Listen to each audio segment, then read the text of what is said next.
So it's 7:44 and I'm finally getting started. I had quite a bit of exercise already this morning, running up and down stairs, running to get breakfast, and running back to make it on time for 7:45 to have my bag transported to the next stop. And then the auberge closes at 8. So, there's a bit of rush everywhere. I managed to get some orange juice and a slice of bread. I'm trying to stay away from the gluten, but there wasn't really much choice and I didn't want to risk going without enough. So, orange juice, bread with jam, and I grabbed an apple to eat on the way. And I'm only going halfway to the next stop, so 12 kilometers today. Filled up my water. So, didn't get great sleep last night. I think I had a bit of heat stroke, but I have my homeopathy with me. It helped when I took it earlier in the evening, and then when I took it again at about 4:30 or 5 a.m. and then I could sleep until 6. So I'm okay. I'm actually feeling way stronger than yesterday. And still a bit trepidatious because at this point I don't know, my stuff's being transported, but I can't reach, my phone doesn't work, so I can't call to make sure that I can stay at the next Albergue Municipal. And so it's kind of, it might be another situation where I arrive and have to start looking for a place to stay. I'm hoping that that's not the case, but it might be. And, the fact that I can't use my phone is a bit stressful. And I have my maps in the book. So that's us. That's us. Countryside. Right. That's where I had La Posada, where I had breakfast and dinner last night. And I'll see you there. See you in the next one. So it's 12 kilometers to oh no, I've forgotten the name. Oh, I know what it is. Anyway, it's 12 kilometers to there. Biskarette, that's where I'm going. And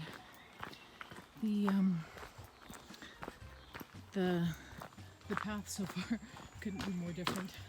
I mean, I guess coming down into Roncesvalles yesterday, there was some woods, but it's nice and cool. It's just gone 8, and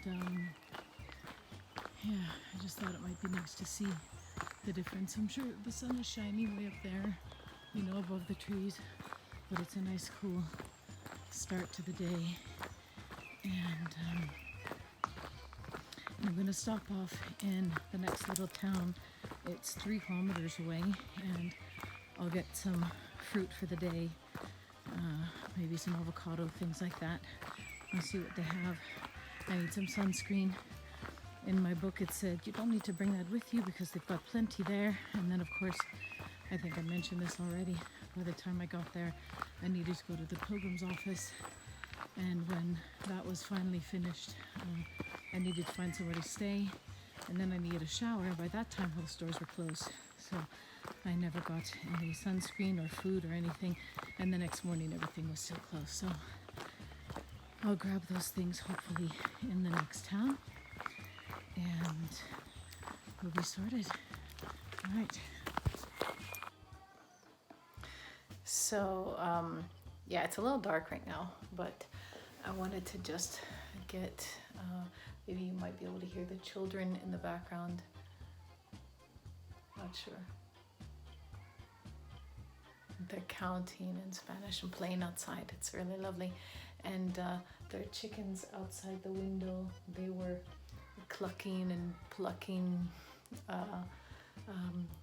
the leaves to the flowers, plant leaves, and and it was really nice. So today I took a shorter day. It was, yesterday it's normally 25 kilometers from Saint-Jean-Pied-du-Port to Roncesvalles, and maybe I mentioned that it's 36 with the adjusted distance due to the hike.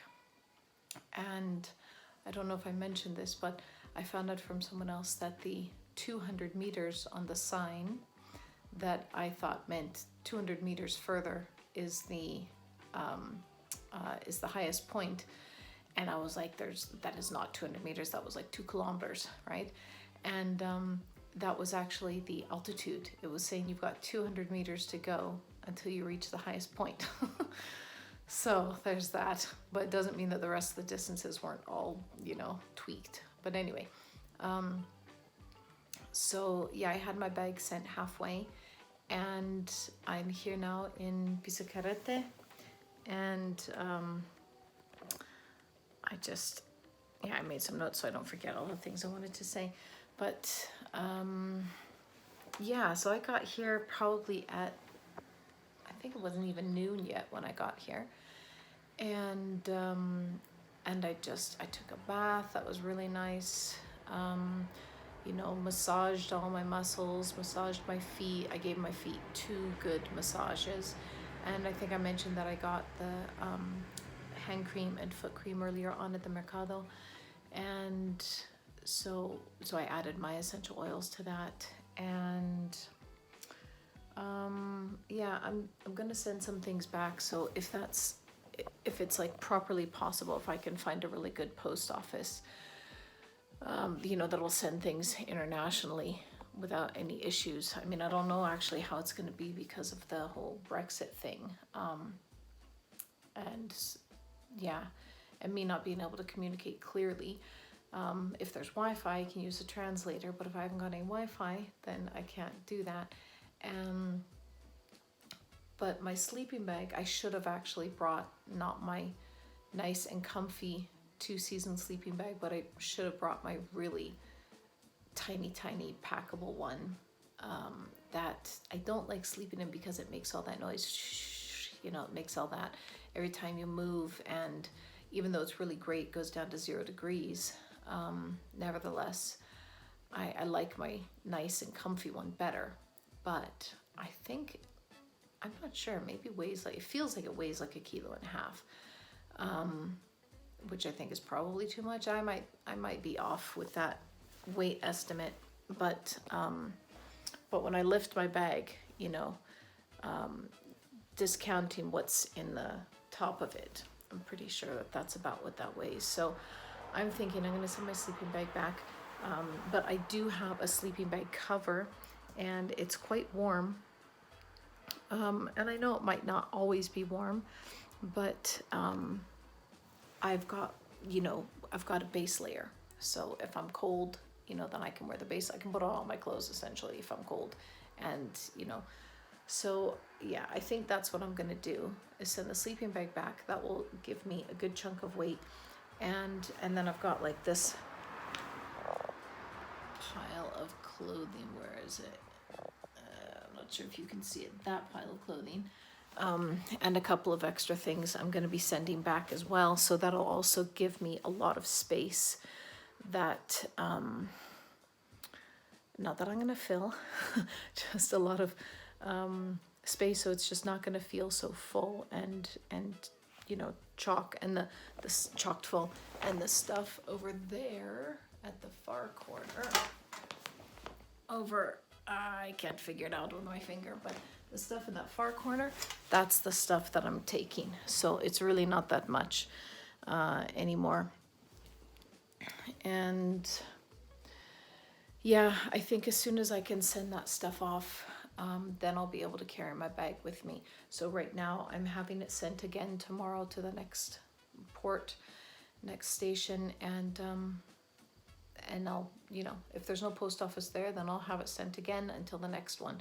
But as soon as I get somewhere where I can send it off, then I'm going to send some stuff back, and I think that's about it that I wanted to say. Yeah, I might just send some treats back for the kids, something neat that I can find from Spain. Yeah, I think that's everything. That's everything on my list. Yeah, today was just a nice relaxing day. Like I said, I got here just before noon or around 11 or something like that. It's a 12-kilometer walk, and I didn't film much because I was talking with Josef the whole time, and there's going to be a photo of him in today's video group of photos and videos, and I did record something as well, some reflections that were quite poignant to me. So that said, I'm gonna say goodnight. I forgot, I meant to tell you that I heard thunder earlier. Thunder, and there are rain clouds, you can see. And it's a chill wind, so it's got rain in it.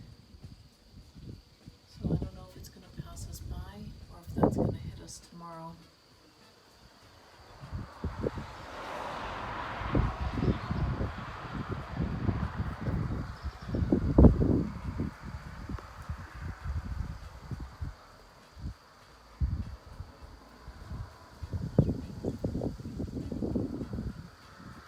I wish I could share this breeze with you though. It's got that little bit chill in it, but just barely. There's all this warmth in it, and it definitely feels like rain.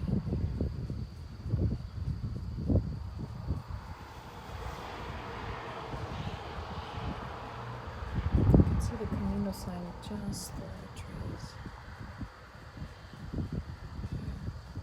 Can you hear the thunder?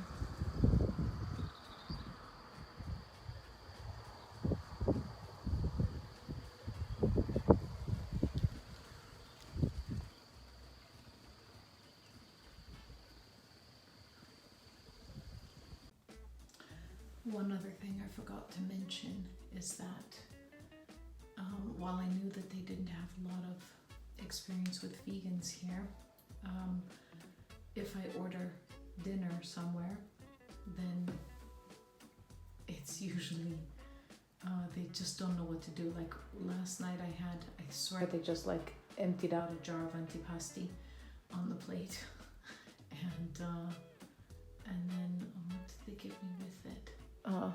French fries.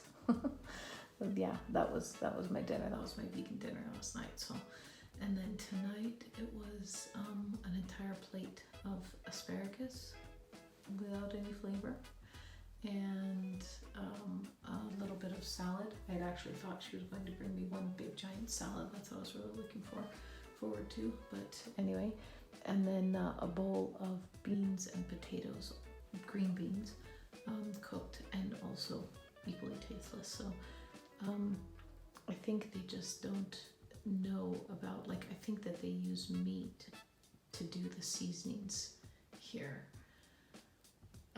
Meat to season the food rather than seasonings. That's my guess. So I'm not sure how many more times I'll try that out. I'll probably just stick to my own devices, just figuring out what I'm going to eat on my own. But anyway, it's been fun, and I'm so grateful to go to sleep now. It's almost 10 o'clock, and I aim to get up at 5 a.m. tomorrow morning and eat a banana and massage my feet and then head out. On the way from Roncesvalles, there were reflective pieces of ceramic mixed in with the aggregate stone on the path. It looked as if a mirror had been broken and shattered, spread across the path, and I wondered if someone had done it on purpose to remind pilgrims on the Camino to reflect. But I realized after a time it was pieces of pottery, glazed pottery, that reflected the light. All along the path, you could see these little sparkles. And I did begin to reflect. And I began thinking about body dysmorphia and how I've had it since I was a kid. I only learned the term about 4 years ago. I didn't even understand that it was a thing. And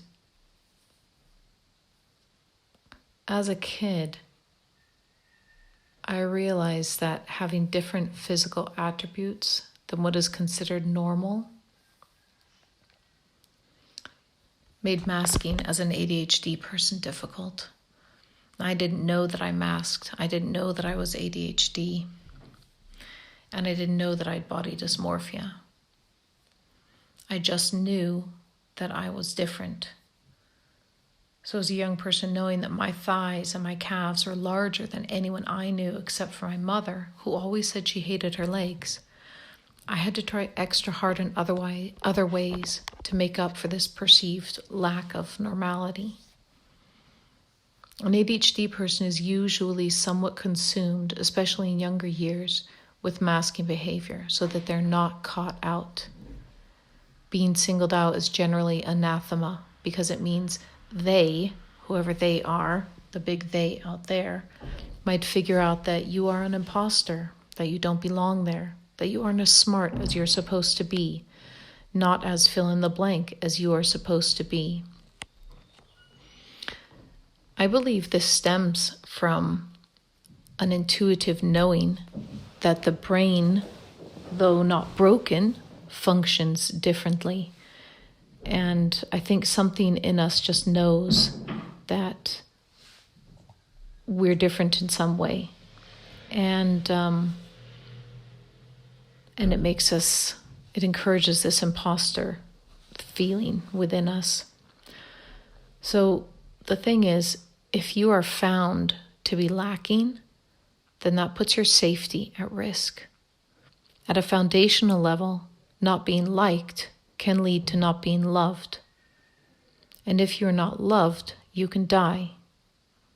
It is existential and hardwired into humans. We need love to survive.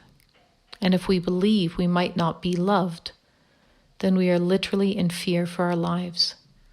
So it makes sense that we would do everything in our power to ensure that we are loved. This means being a perfectionist, holding oneself to a very high standard, usually an unattainably high one, and in the case of body dysmorphia, an impossible one. Body dysmorphia always caused me to see my body differently from how it actually was. This became thoroughly clear to me recently when I decided that all those trousers and jeans I was hanging on to fit back into one day was not going to happen. My hips had simply widened after having had 7 children.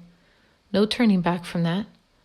So I gave them to my daughters, who are 12, 15, and 17, and they fit them perfectly. Some of them were a little loose on the 12-year-old, but one of those trousers in particular, I had worn after having had 3 kids already. And I clearly remember at the time feeling fat. My girls are slender, which means logically I must have been too, but I never saw it, not once. I saw that I needed to lose weight. I saw that losing just 3 more kilos would be perfect. I saw too much roundness that is natural for women to have, but not according to the advertising and media of the 70s and 80s in which I grew up. The Camino provides.